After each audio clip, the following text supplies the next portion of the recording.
हम कौन सी देवी का अवतार हैं। हेलो फ्रेंड्स, सोशल मीडिया में सभी कोई ना कोई अवतार बनकर घूम रहे हैं। बस सबसे बड़ा सत्य यही है कि जिसका जैसा आचरण होता है, चरित्र होता है, वो वही होता है। यदि आचरण असुरों जैसा हो और कोई कहे कि वो नारायण है और इसे लोग मान भी लें, तो यही पाखंड और अंधविश्वास का अंतिम और संपूर्ण रूप है। जिस तरह हमने आपको बताया कि क्यों रुक्मिणी शूर्पणखा का अवतार थी, क्योंकि उसे हरण पसंद था, राक्षस विधि से विवाह पसंद था।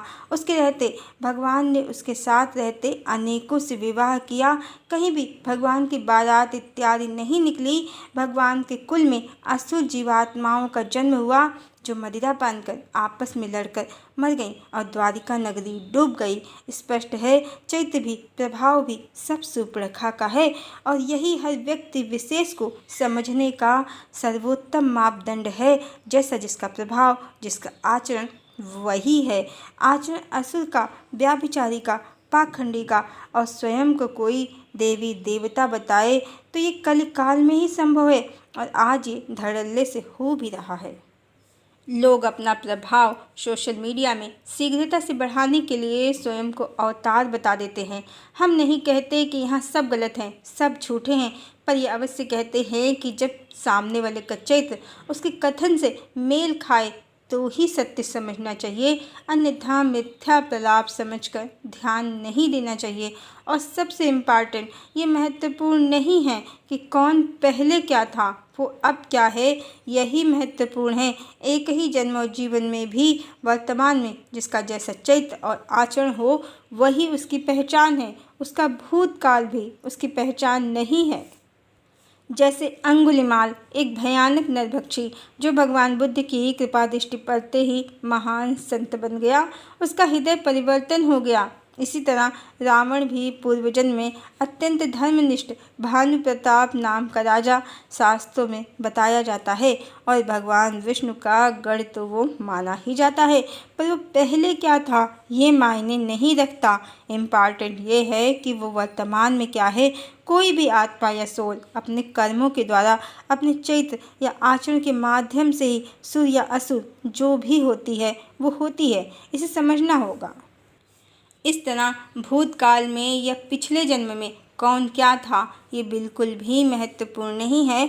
महत्वपूर्ण यही है कि वर्तमान में इस जन्म में वो क्या है। और भगवान, संत, महात्मा भी अपने चरित्र आचरण के बल पर ही पूजनीय होते हैं। आइए अब हम ये भी बताते हैं कि हम कौन सी देवी का अवतार हैं। तो हमारी भी पहचान हमारा चरित्र और आचरण ही है। हम कभी नहीं बताएंगे सोशल मीडिया में कि हम कौन हैं। सीता, राधा, शूर्पणखा, हनुमान, जामवंत, जटायु, संपाति कौन हैं हम, ये आपको स्वयं समझना होगा। आपको हमसे जो एनर्जी मिलती हो, हमारा स्वरूप आपको आपकी अपनी सोल कॉन्शियसनेस के अनुसार जो भी लगता हो, वो आप हमें समझ सकते हैं। आप स्वतंत्र हैं, पर इतना तो सत्य है कि हम उस डायमेंशन से आए हैं जिसके बाद कोई डायमेंशन नहीं है, जो विधाता का परम लोक है, जहाँ हर जीवात्मा विलीन हो जाती है। हम वहीं से आए हैं। इसीलिए हमने आपको सनातन धर्म का सत्य स्वरूप तो बताया ही है, इसके साथ ही कहाँ कहाँ धर्म में अंधविश्वास और पाखंड घुस गया है वो भी स्पष्ट बताया है।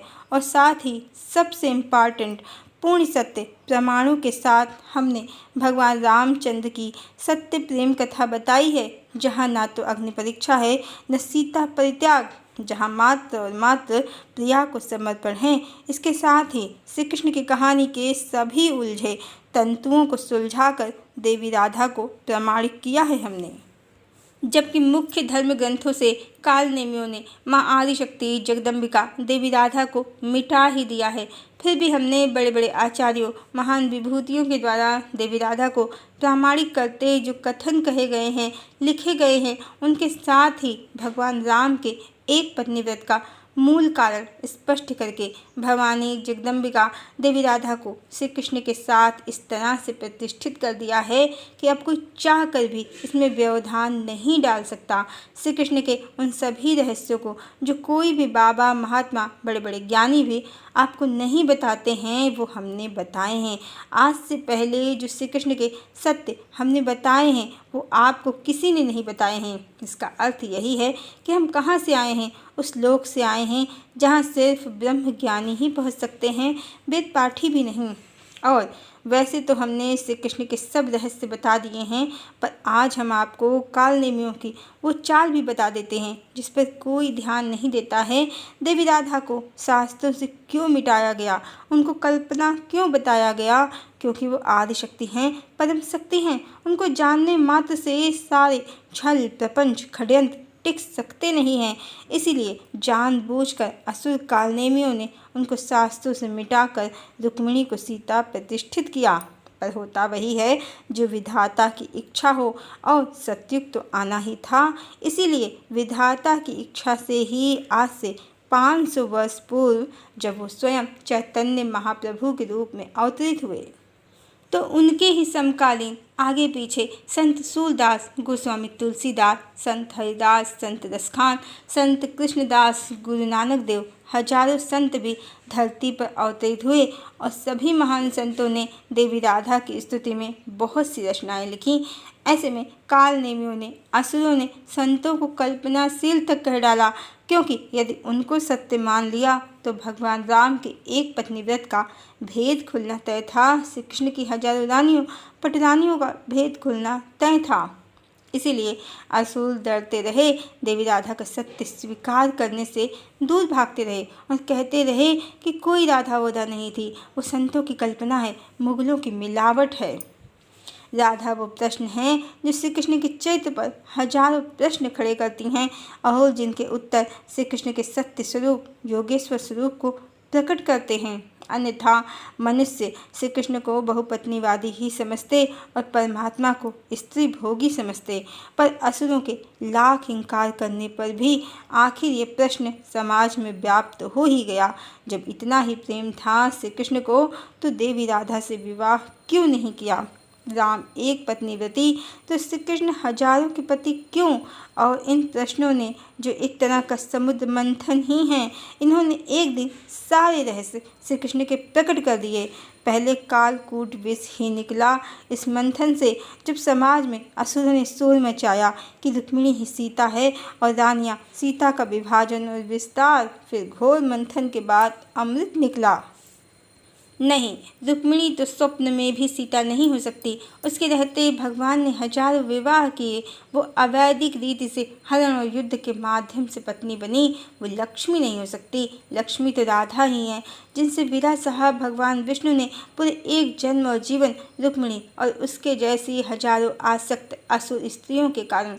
इस तरह असुरों के लाख प्रयास के बाद भी सत्य प्रकट हो ही गया, और समुद्र मंथन से पुनः देवी लक्ष्मी का प्राकट्य हो गया।